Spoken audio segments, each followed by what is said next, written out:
Started. Recording in progress. So that's Good us morning from Strabane. and Sunny Newry. Kinda. Kinda looks Hey, it's something. actually before I know we were chatting off air, but like it's actually far colder in the mornings now. We're going to talk about the weather this week. I Okay. like, but Oh, it's still cheers. cold. For a stretch in the fucking well, there's no stretch in the mornings anymore. If only we had Oh, but clients to take us Mark, to Dubai or something. I know if only somebody listening to this would sponsor us to move to a hot country or Kings competitions. Or It would that make our service so much better. doesn't really matter like, if it's Mark or that price guy. Anybody that has Aye. money. Hey, first come, first serve. We won't be on the market for too long, will we? We're not loyal. Take our chances now. Get on board. I really thought I was going to win that £1 million from that prize guy the other night. It's like I never entered this bloody thing, and it kept popping up, and I was like, "This is a sign for me to enter it." Like, and I went a bit. I did the Bears competition of the 1.5 million or the Villa. Yeah, yeah. Uh, Anybody I remember? actually watched it live and everything. I was like, this is it. Well, that is the genuine one, is it? Like as well. So I only go Uh, to those marks, and then what do you call it? The prize guy. I don't really try anything else because I don't really trust them. But yeah, yeah, I didn't win, unfortunately. You know what I do? I no, always like put my phone like over in the corner and then I'll be like, right, I'm going to bed now. The competition's gonna draw like when I'm sleeping and they're gonna ring me when I'm in. uh, So if the light flashes, I'm like, what the fuck was that? And then I get up and check and I'm like, oh, I didn't win. Or I'll check it first thing in the morning and I'm like, back to work uh, today. no phone call. I think if I won 1 million, I'd still do this, so Oh, 100%. Uh, I have to do something. my deal wouldn't last too long. No. Well, no, it would last long enough. Would you give half to your woman? That's the question. No, You never anything. no, should be kicked out. Come on, great. Buy I'm us. moving up the word. Go to Dubai, get an Arabian princess Uh, that has more money. Yeah, that's an investment. So you're going to actually take your money and invest it in an Arabian princess and then get loads of money. I'm doing it all for my Yeah. girlfriend now. That's it. And then she'll accept Doing you. this for us. You're a millionaire, like, do you know what I mean? So she'll be like, oh, yeah, he's actually all right. Yeah. And then you're like, no, I'm just a fucking gold digging bastard. And I just want all your money. Right, take it away there. Right, so this week we are going to cover two subjects if we have time. So we've got like, I think this lasts about 40 minutes or so. So, two big subjects, and I think these are very important to cover. One, be quick enough, I suppose, is first off, weight division fit. So, figuring out what weight class you should be in, or what weight class, I suppose, you can go to safely.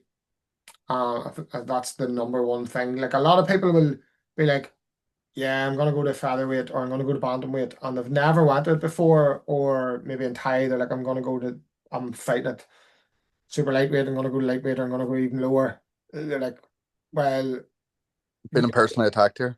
have you ever been there? Well, we knew that you could do it, like from looking at your Uh, numbers, and that's what I we did want. the testing and Like, stuff. Yeah.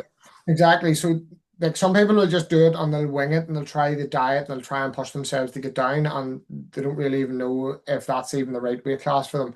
And some people will make the weight, but I suppose the thing is, are they making that well nourished? Are they making that weight in a good position versus are they making that weight where they're busting themselves, near killing themselves to get there, and they're going through a fight camp just to starve themselves, just to make the weight.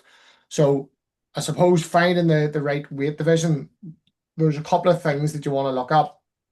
Number one is like if you're currently fighting, how successful you are at that current weight class. You know, if you're smashing everybody and you're doing well and you don't feel that you're at any disadvantage and you're beating people, why would you go and try and fix it? Like, why would you just be like, oh, I'm just going to go lighter? Because a lot of coaches will be like, I reckon you could make featherweight. You know what I mean? It's always the way. You're like, oh, you could make this weight. Or a manager would be like, if you want to compete at the higher level, you're going to have to cut more weight and you're going to have to go down to this. But if you're smashing everybody at your weight, then why would you bother? Like, you're obviously making the weight safely enough. You're making the weight fresh. you're going into your fights in a good position and you're winning your fights. So I suppose how you're doing in the fights is a big thing. How you size up against other people. So if like you're going into the fights and you feel massively outsized is another sort of aspect that you could look at. Am I a lot smaller than my opponents, and then do I feel that that's a like a barrier? Disadvantage. Yeah, disadvantage. So that's another thing. Then you want to look at, I suppose, physically, is it even possible to get there? So where's my body fat?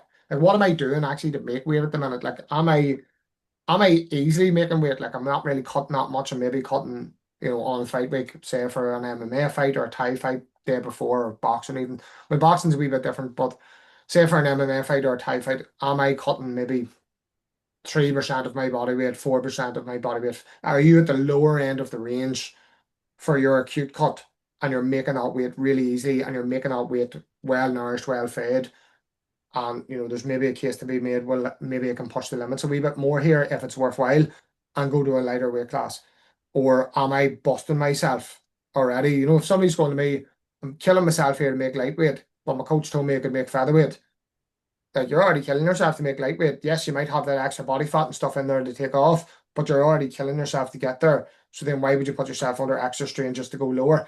Do you know what I mean? So there's that as well.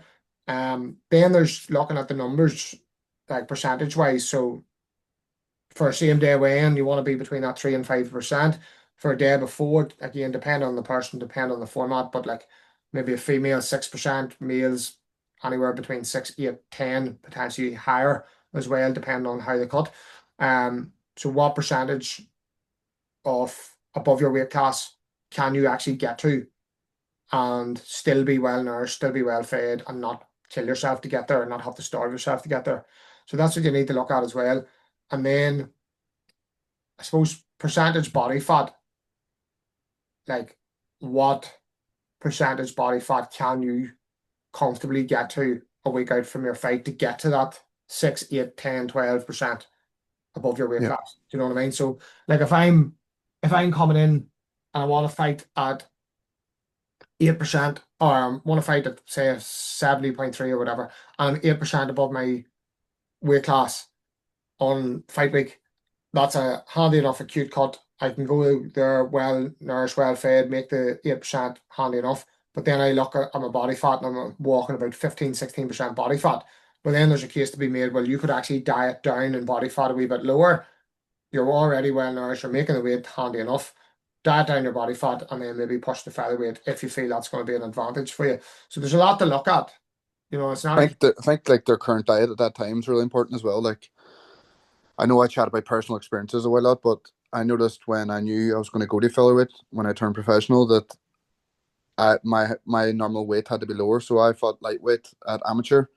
Always knew in my head I wanted to go to featherweight at professional. That's why I done the testing and stuff with you to see was it actually possible first.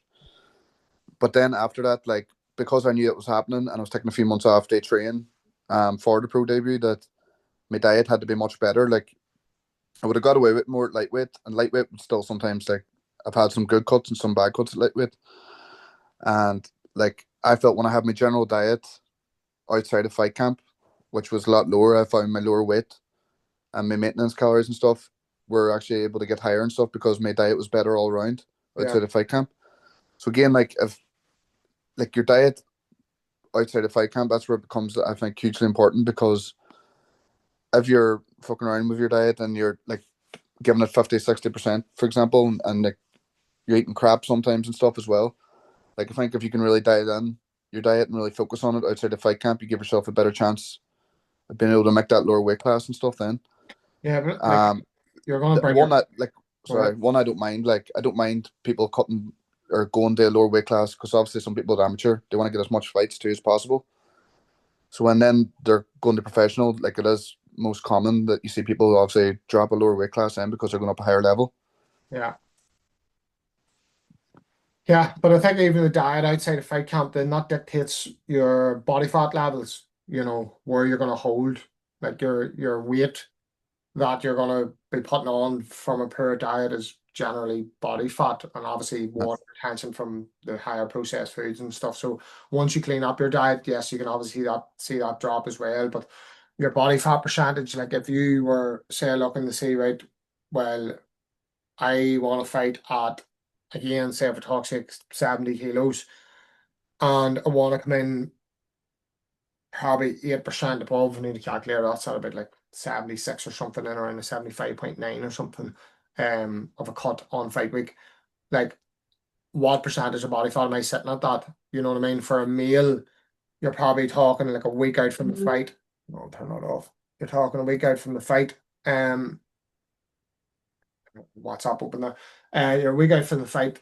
You want to be for a meal like 8 to 12% body fat. Now, there's obviously outliers there. There's people that can come in real heavy and higher body fat, or maybe even a bit lower in body fat and still do well, and still be a good fit for that weight class at that percentage, higher percentage or lower percentage. But just as a general sort of average, if you're sitting at as a male 8 to 12% above or 8 to 12% body fat at the week out, then that's a good position. If you're sitting maybe at 16, 17, 18, 19, 20% body fat and you're 8% above, well then you could say, well, you know what?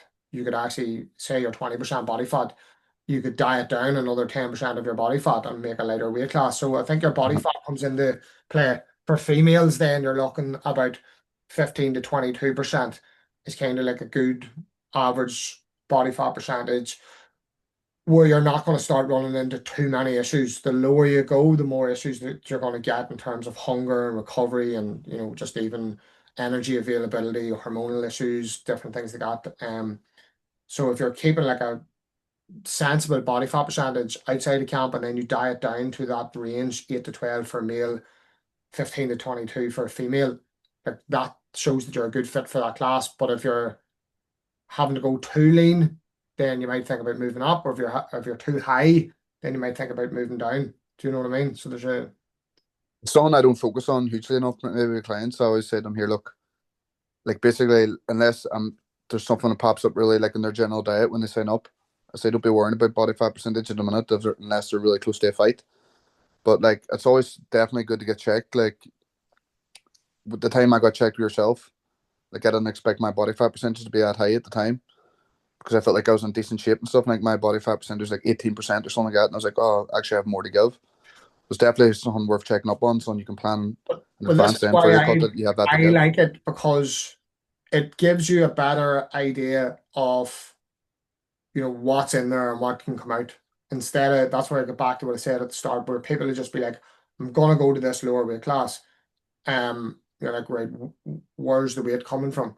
I Mm-hmm. had somebody, a boxer, I'm supposed to test them this weekend, but I have to, well, I probably will test them actually now. But anyway, they were 7% body fat that had been tested. So they're probably, sorry, they told me they were 5.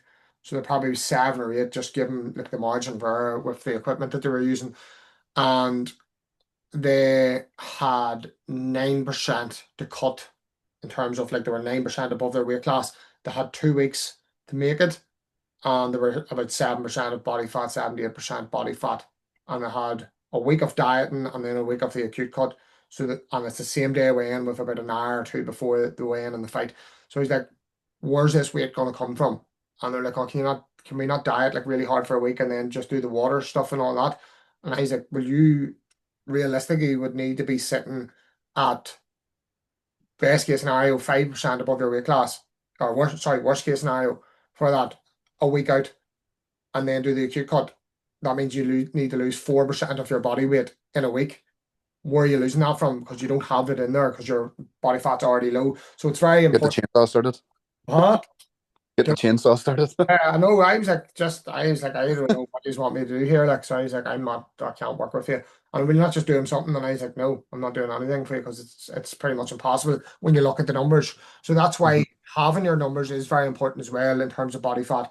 If you're fighting at a weight class that you've made, and you have plenty of time and all of that, then you don't really need to worry about it too much. But if you're looking at maybe like going to something that you've never done before, or you're looking at maybe how long should I be cutting for, what duration should I be going for, what's in there, and again as well looking at your weight division fit, if you get your body composition done, you not only just get your body fat percentage, but you also get your fat-free mass percentage, and that can change based off like carbohydrate availability, water, all of those things. But it gives you a wee bit of an idea as well, based off that, what weight class you can go to. So if you have your fat-free mass and you do fat-free mass divided by your weight division, that'll give you a number, and you multiply it by 100, and that'll give you a percentage. So there's using like just different papers and different studies. This is coming directly from the UFC PI that I've picked up from Reed. So there's a range for males and range for females depending on the day before or same day weigh-in. So if you are, and I have had to write them down here so I don't forget them. So if you're a male and it's a day before competition, your fat-free mass by weight division percentage should be between 90 and 97. If you fall lower than that or above that for a day before competition, it's probably not the right weight class for you. So you can even test this yourself if you have your fat-free mass from like an InBody or what we do and stuff like that, or DEXA. If it's a day before competition for a male, you're between 95 and 102%, and that'll tell you whether you fit. If you fit between those ranges, then that weight class is a good fit for you, because you then, because of the fat-free mass and what's in there in terms of body fat and everything else, I can diet down to that. You have it to give. So it's there. It's a good fit for your weight class.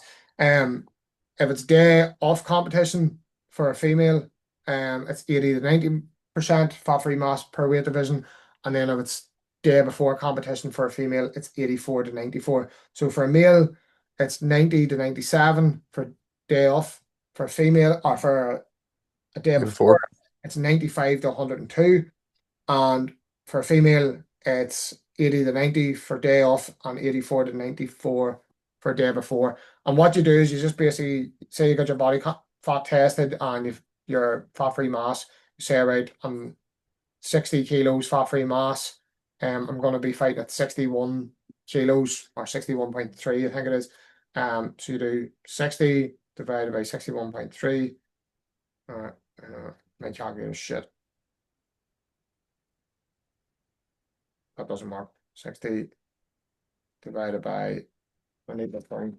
Need the Casio. Cheap pound calculator. So essentially, you just divide your fat-free mass by the weight class that you need to make, and that'll give you a percent, and then multiply by 100, and that gives you a percentage. So, yeah, if you fall in between those ranges for the day before, day off, then you know that that's a good weight class for you. So that's a really, really quick way to work it out. So you can work out like, what percentage above my weight do I need to be a week out? What body fat percentage have I got? Can I gradually diet me down to that weight that I need to be from body fat? Or you can just do your fat-free mass by weight division. That's a really quick way to work it out. Mm-hmm. Is that? I'd say like it's a bit like moving on topic here, but say like a big one would be a red flag to me. It's like you see it happen loads in the UFC. You see when people are doing like just say for example Bryce Mitchell, for example, and featherweight goes on a 2 or 3 fight losing skid and then decides to drop weight. Then that's going to be a big red flag for me. Like again, like someone that's maybe looking at results and changing their weight class based off their results, probably not based on like their like you've probably lost ability wise in the fight, but you think it's a better idea to decide to like drop weight class then because you're so desperate for that next result to go well, which obviously isn't always the better option. Yeah, I suppose it depends on like what do you feel has led to the fact that you're fucking losing in the fights. Like, is it because I think Dan Hooker's a brilliant example, and he went to lightweight. Was it? No, sorry, he went to featherweight. He got absolutely smoked at featherweight, and then went back up to lightweight again, and then went on a 3-4 fight one streak again. So exactly. So you need to see like what's kind of behind it. Do you know what I mean? Was he going to featherweight, starving himself in camp to get the weight down just for the sake of it?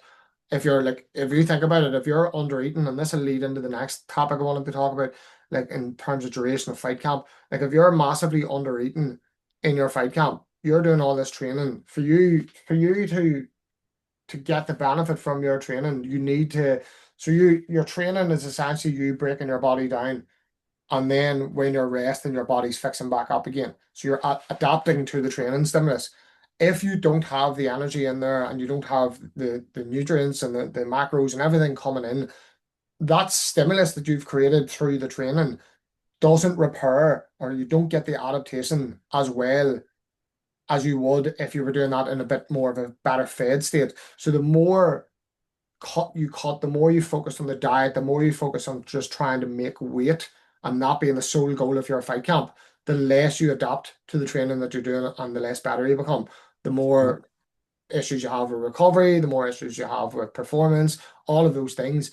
So, and then you've got the weight cut on top of that. So, like if somebody's doing all that and struggling and busting themselves and it's constant having to diet way and super low calories and oh fuck, like I have to really push myself here to make weight.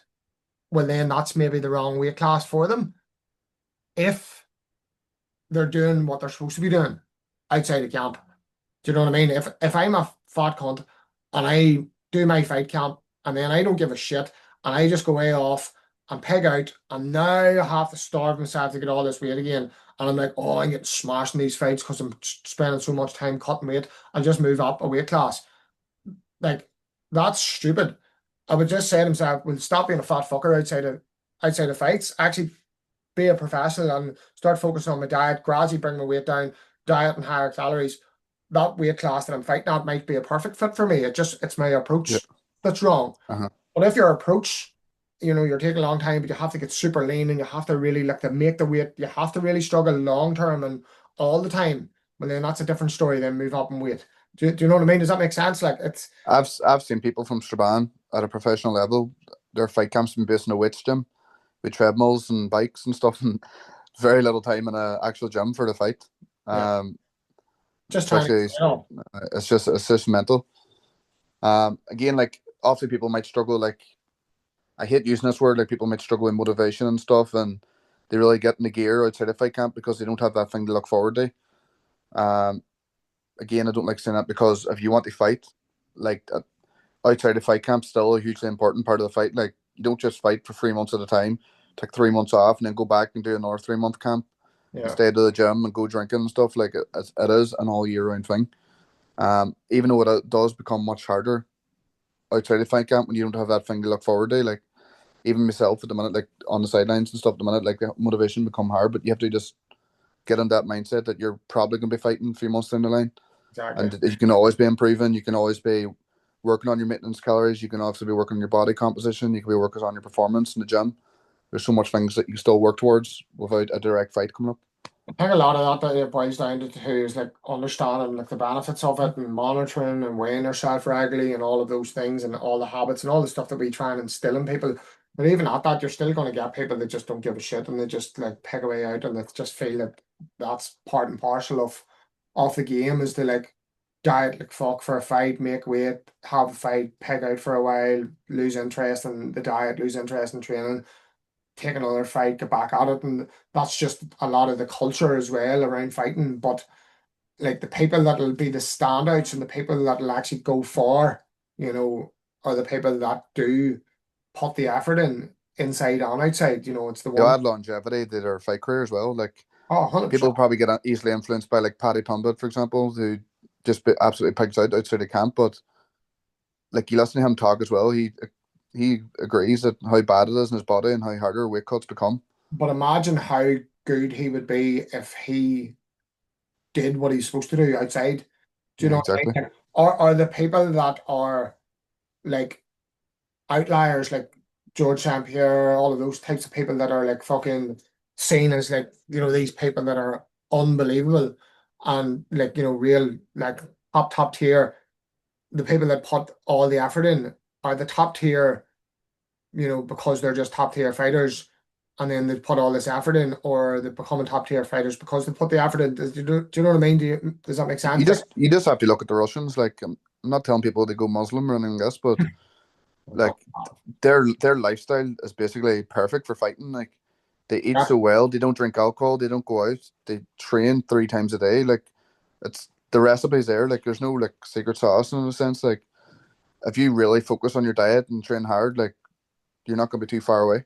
yeah, yeah. No, definitely. Like you don't need to live like a monk, but you can just have some form of fucking thought around it outside. But I definitely think that the more you struggle in camp, the more it's going to impact you.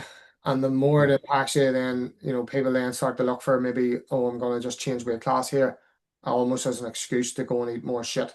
Like I know somebody in particular trying to make a certain weight, struggled, like killed themselves to make it, moved up weight class, like, oh, it's not as hard, but still pegged out and still killed themselves to make that higher weight class because they Uh-huh. thought, you know what, it's a higher weight class now, I can just still peg out. And Yeah. now the higher weight class is difficult to make. And it's not because it's the wrong weight class for them. It's because of their lifestyle and their habits outside of it. And it's because then they're thinking, right, so I'll just cut the weight now, I'll just diet like fuck. So I'll get that off. And that leads me into the next thing. Like, how long should you be dieting for and where should you be sitting outside of, a fight? Like, obviously, we're looking maybe 10% or less to cut in fight week, especially if it's MMA or Thai. Like, where do you sit at? Like, and I think maybe a good number to sit at all the time is about 15% above your fight weight. Do you know what I mean? And that leaves you in a really good position where, like, if you take a camp or take a fight, you can then make weight relatively easy. Do you know what I mean? Like, it's Yeah. not a case of now I have to starve myself, not sitting like 20-30% above your weight class and be like, oh, I have 6 weeks here to make weight. I'll just do 1,500 calories here. That's the Uh, stupidest thing ever. Like, I again, think when you're sitting around that 15%, like you have time to diet down, but like the weight you have to lose per week leading up to the fight camp, say you have a fight coming up in 8 weeks, like you could be eating absolutely loads and really focus on your performance and eating loads of carbs and stuff as well, and but still losing weight gradually each week instead of like looking to lose large chunks each week where you're feeling like shit and training. Like as you say, like your recovery becomes worse, your performance becomes worse because you're underfueled, and then you have a big weight cut on top of that.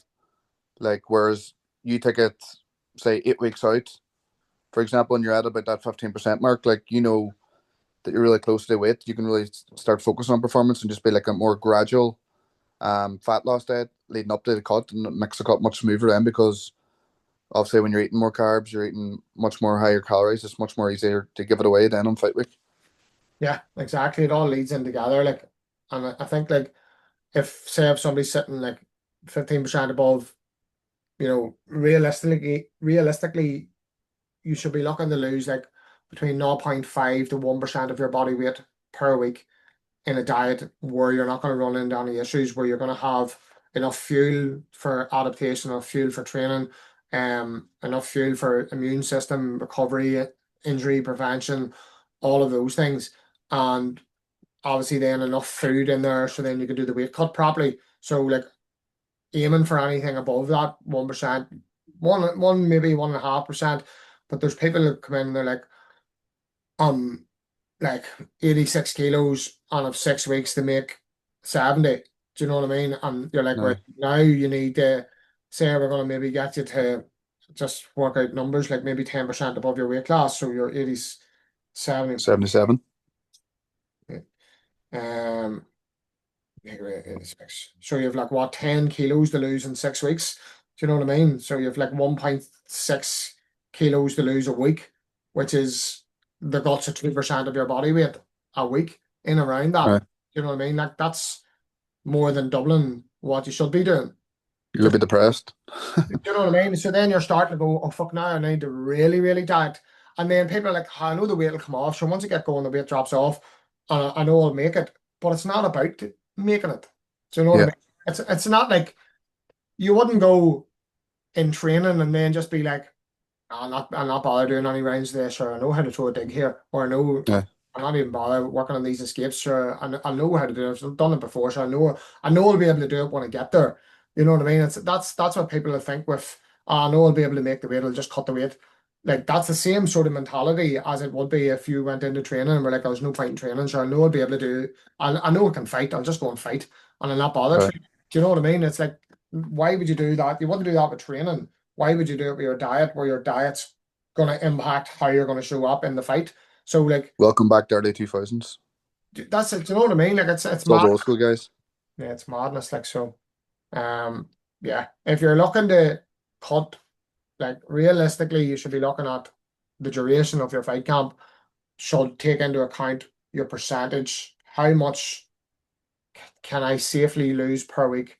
You know, 0.5 to 1% of your body weight per week is a sensible amount. So how long then do I have to diet down for? You know, if you're starting at that 86 and you're looking to lose 0.5%, you know, and you want to fight it, you want to come in 8% above, that's like 24 weeks, I think I worked it out at. That's 24 weeks of dieting, or 12 weeks if you're doing 1%. Obviously, it's double the amount, half the duration. Like that's 12 weeks is maybe a bit more sensible, but then you'll get people that go, I want to do this in 6 weeks, which is stupid. Or I want to even do it in 8 weeks is stupid. So you want to look at like how far away from your weight class are you, like your week out weight to make that weight safely, and then what percentage do I need to lose a week to get there? If that percentage is too high, then you're gonna struggle. You're gonna have to diet really, really hard to get there. And then all of those issues lie there. So that's where I think just trying to stay within that 15% or 16% a week, you know, above your weight class at all times leaves you in a far better position. Another thing too, like short notice fights and stuff, not always ideal, but when you're in that position, when you're just sitting at a nice weight, you're in the gym doing all your training, you're eating loads, like you have that ability and to take maybe a great opportunity comes up. Obviously you get paid more per fight and stuff as well. But you have just that option there to take shorter notice fights if you wanted to. You don't have to do like big intense training camps. Like I'm not someone who believes too much in training camps anyway or fight camps. Like don't get me wrong, they're good when you're in fight camp and you're trying to improve and everything needs to be perfect and stuff. But if you're just in that 365 days a year mode, where you're training, you're constantly in the gym, you're training hard, you're eating loads, like you have that ability then to take short notice fights, maybe good opportunities come up, maybe bigger promotions. Um, Again, that's someone that appeals to promoters as well. I think like someone that's Right. ready, being able to take fights that can fight loads throughout the year without having to do big massive weight cuts each time and be like struggling to get on the scales. Yeah, 100%.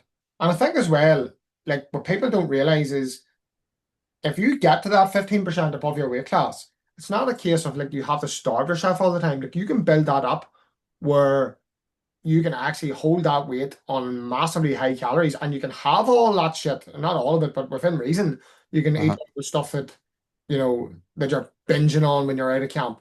Like, Uh, if you do it properly, you can have all that stuff if you build up to that and keep it there. Like, yeah. the problem lies is where people will be like, I'm 86 kilos. I need to go to 70 in fucking 5 weeks, 6 weeks. Starve myself like fuck to get there. Once they get there, then they go completely hog the other way. They just peg out, they stop training, the weight flies way up again.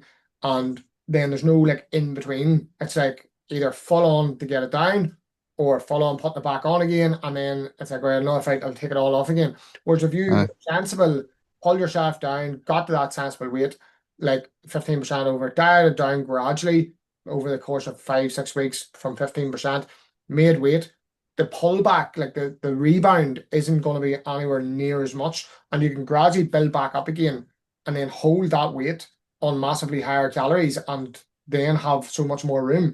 Do you know what I mean? Where if I'm dieting on 1,800 calories here for fucking 6 weeks to get to fight at 70, then my 1,800 calories, like my maintenance is going to be low. Then when I go back to pegging out, that's a massive surplus. Whereas if I don't have to diet as hard, my maintenance doesn't drop as much, and then the surplus on the way back isn't as high. So then I'm less likely to like overeat. uh, I'm still having lots of calories. So like for somebody that's dieted super, super hard and they've adapted to the lower calories and they've had to be super strict, like say if it talks like their maintenance is now 2,000 calories a day, or their BMR is maybe 2,000 calories a day, like somebody that maybe has not dieted as hard, their BMRs or their maintenance is going to be higher. So they have a lot more wiggle room in terms of calories, what they can have. So then they can spend those calories, on more foods that they generally restrict, if that makes sense. mm. So, I uh, think like a good solid diet, like just say 6 to 12 weeks outside the fight camp, is basically all you need to get that kind of that maintenance salary or the maintenance calories higher. Obviously, like kind of like reverse dieting, building it week by week. Like just getting that good routine outside the fight camp again. Like it's so easy to put weight on again after obviously a weight cut, and especially when you're eating like the fast food takeaways and stuff. Maybe you're having a few beer with your friends and stuff. You can actually feel it in your body. Just like your body composition doesn't feel right. You just feel fat and you feel bloated, and Yeah. you actually feel horrible after it. Like Well, the harder you diet, the lower you go in body fat levels, the more fat-free mass that you lose in a diet. So again, somebody that's extreme dieting to get down and like really, really kill themselves, they're losing muscle mass there as well. So after the fight or after the fact, your body wants to preserve that fat-free mass. So once you get that muscle mass back on, and then what happens is it drives you to eat more. You get super like that rebound hypophagia where you're starving basically and you want to eat everything in sight. You don't really train as much, you don't move around as much.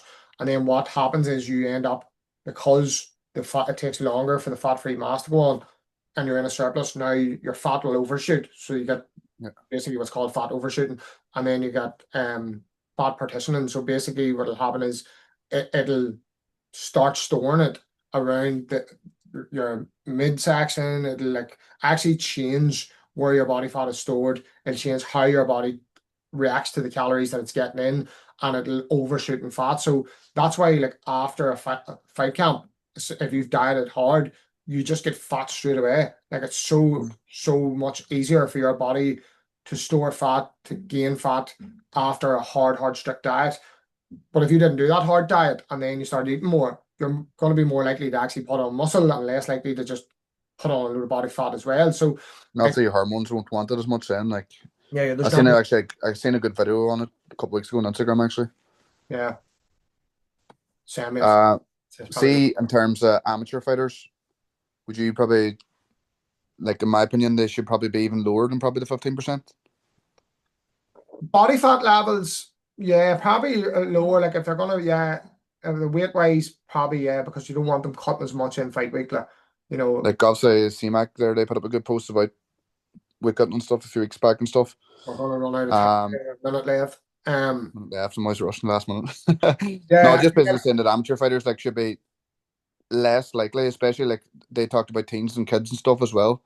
That their weight should obviously you want like prioritize like a mixed balanced diet, but they shouldn't obviously be cutting as much no, definitely in not. terms of making fights quick and stuff. Like they should be able to take fights much more frequently and just getting their experience up. I wouldn't even say that their body fat percentage would even need to be as low either. They just need to be closer to their weight class, cut Yeah. less acutely. Do you know what I mean? Uh-huh. And walk around closer to their weight class. So they're maybe cutting 5% in a week rather than 10%. You know, it just Yeah. means they're not focusing on diet, they're not focusing on weight, they're not focusing on restriction, and they're focusing on fueling themselves properly. More Like, experience and stuff and just to get better. so there's a bit of both. Like I think like, and this is gonna run out, but I think like there's there's a benefit to learning how to cut weight as well, especially if you're all in and you want to actually fight pro in the future and stuff. And Yeah. then there's a benefit of doing it more sensible. So it's something we could talk about in the next one. Definitely. Mm-hmm. There you go. That's our next